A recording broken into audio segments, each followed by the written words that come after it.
Now we know that life forms evolved from various forms of organisms, but there are aspects of creation that are the result of hybridization programs. This means that advanced beings and groups scouted celestial bodies in order to create or co-create their own spin of species, life forms, and beings. The phrase mothership is a code word for the location where many life forms were birthed, created, or co-created. Mankind is getting into the mix of things by doing similar experiments as we and or our foreparents had done millions of years before now, but I digress. Here on Earth, we have plenty of species that are hybrids. For instance, a cat and a dog is the creation of a fox. A bird and a rat gives us a bat. These are just two examples. I can give you many, many more. Now, when we talk about dragons, first of all, I must say this again. Much of what we have been taught to be fantasy and make-believe is actually ancient truths put before us in plain sight, and what is often propagandized. I'm not sure if there is a word, but if it isn't, y'all know how I like to play on words. But propaganda in the history books that's serving us a history, a version of his story, is definitely not the truth most of the time. So when we talk about dragons, we are talking about a combination of ancient beings who are hybrids. And there are different versions of dragons. Let's say we take a large reptilian being, a T-Rex, and let's say a falcon. Put the two together. We will create and can generate a particular type of dragon. And ultimately, a dragon is a being who has supreme genetics from a land and air perspective. Now, depending on who create the beings, the dragon can be hostile, meaning if the creators were ruthless, hostile, and brutal, chances are these beings will project their intent in this particular creation, and thus we will have a dragon that is very ruthless, brute-like. Whereas if a group took genetic stock and created their own version of a dragon, and they are of a very spiritual, very peaceful, harmonic intent, then this dragon would be a blend of these characteristics.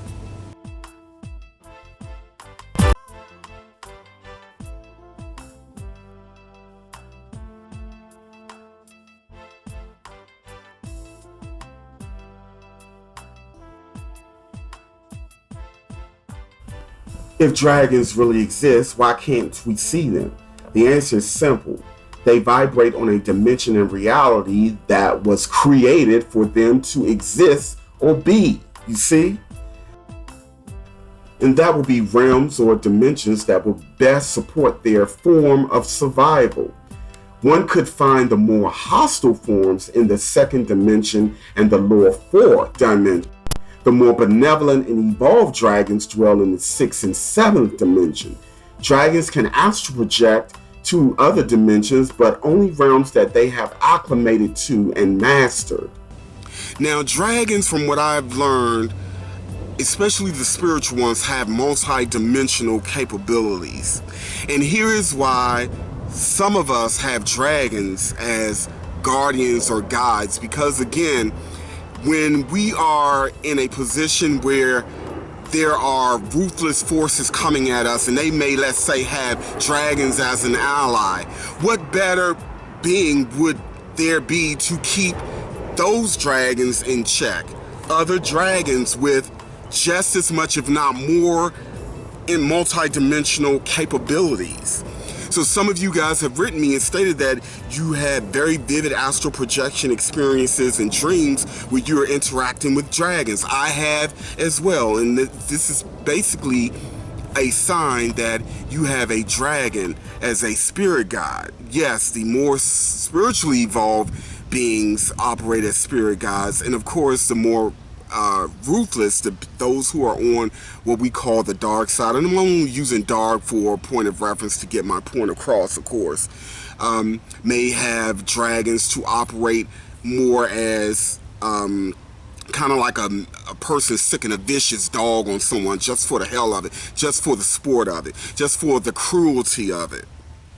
Some of them are very, very spiritual, very, very intelligent, and some are brutes. Now, are there dragons that breathe fire? I have not seen this. That's not to say it does not exist, but I have not seen it. The dragon that I've seen were very, very spiritual, very harmonic, very loving beings. And I wouldn't have it any other way.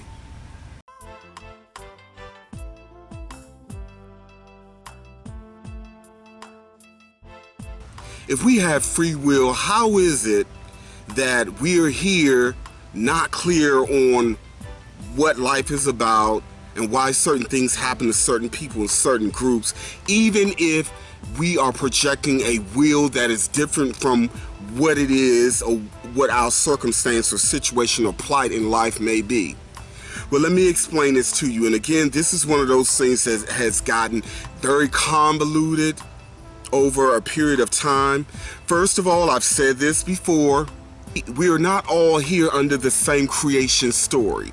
This reality started off as a free will universe, which means that we have the right to come in and do as we want and what we will to add to creation or to co-create, so as long as we are not harming others. That's the universal rule. It started off that way. So this reality started off kind of like as a grand experiment, a library, a place where we can operate as kind of like advanced spirits and beings who are in a science lab, so to speak. So we can take pre-existing genetic material and put our own spin on, or we can project our consciousness into our creations. You know, basically the sky's the limit. Again, so as long as we're not hurting another person. Now, before this reality became as dense as it is now, we could come in and retain the memory of who we were and what we were doing. Okay, keep that in mind, because like I say, this gets very layered and convoluted. In the beginning, we could come in and remember who we are, what we're doing, and could get out, all right? So what had happened over a period of time is that when these particular beings, and I'm not going to say who they are, you guys will know. If you don't know, it'll come to you.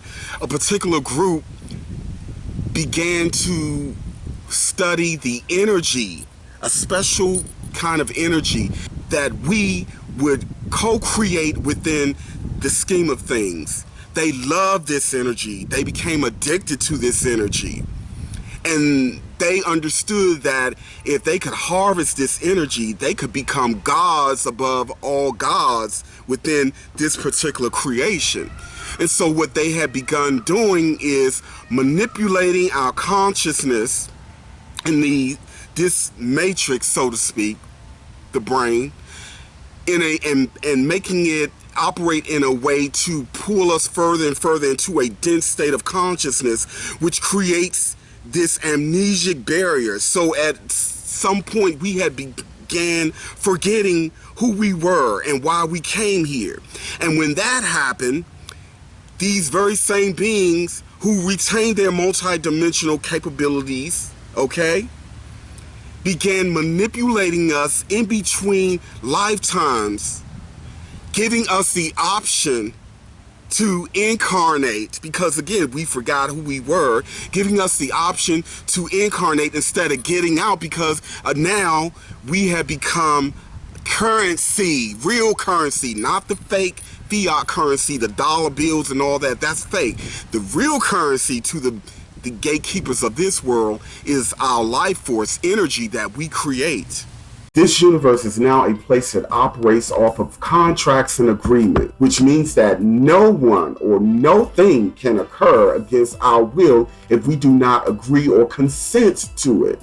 This arrangement is all fair and good, but what if the full scope of a contract or agreement is hidden from our understanding and we sign or agree to it? Herein lies a fine example of how a person's free will can be co-opted and they become the will of another through very clever manipulative means. This is also one way in which our will is really no longer our own. Now we should clearly see why there is such a concerted effort by detached negative forces who use their connections and resources to block, censor, suppress, and even bury those of us who are not supporting, promoting, or pushing mainstream narratives, belief systems, and history.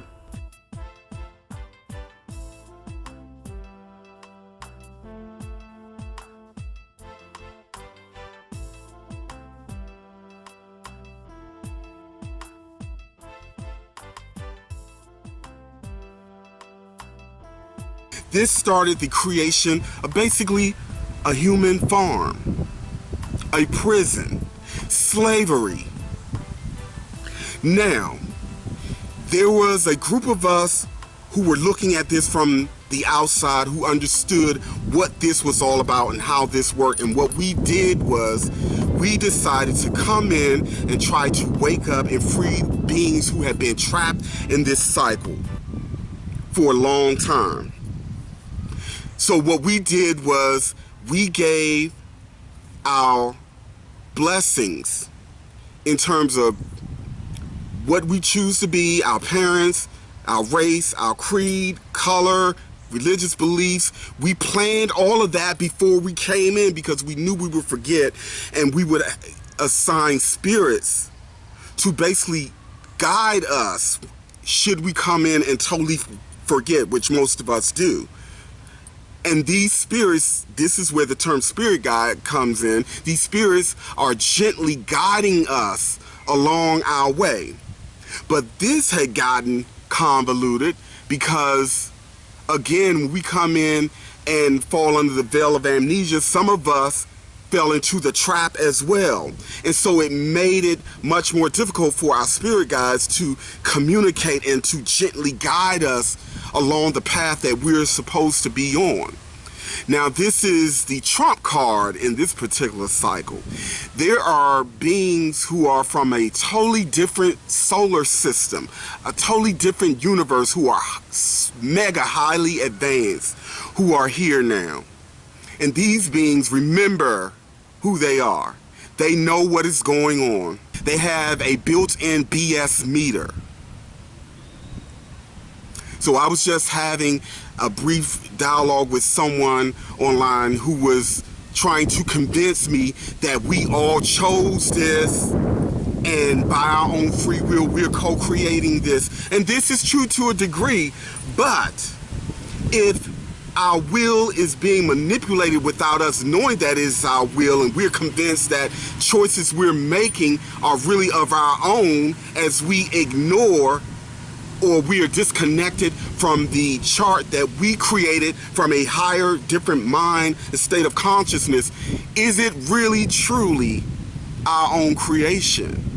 That's a provocative question that I'm going to leave for you guys to ponder and think about. True knowledge empowers a soul and will by default make him, her, it a far less compromised and controlled component. This will empower him and her, or it, to completely take back their power and authentically design with their own uncompromised will. So I don't agree with people saying that we're all here as the result of a Luciferian rebellion and we are all here because we did something wrong and we were basically sentenced here as prisoners, because that may be true for some, but that's not the case for everyone. But right now, there's an attempt to manipulate the consciousness of everyone here to keep as many of us trapped in this matrix as possible. many of us are waking up and we're breaking free. But as we break free, the propaganda and the mind manipulation and all the trickery has gone to a whole nother level. But again, there are beings here who are not falling for it. You cannot deceive and fool them. Will we all make it out eventually? Yes. But from what I can see, there will be others who will be trapped yet again in another cycle of birth and rebirth, and they too will be given the illusion that this is their choice. And to a certain degree it is. But let's be honest, part of the choice is not having the right knowledge. As the old saying goes, my people suffer due to lack of knowledge. So as long as knowledge is being suppressed and we are not truly connecting with the book of life that is encoded in our soul and DNA, and as long as we continue to look outside for the answers, in a way we are choosing to be fooled and misled. But on the other hand, let's not fool ourselves in thinking that there are not beings who remember, who have total recall, who are manipulating those who don't have that connection.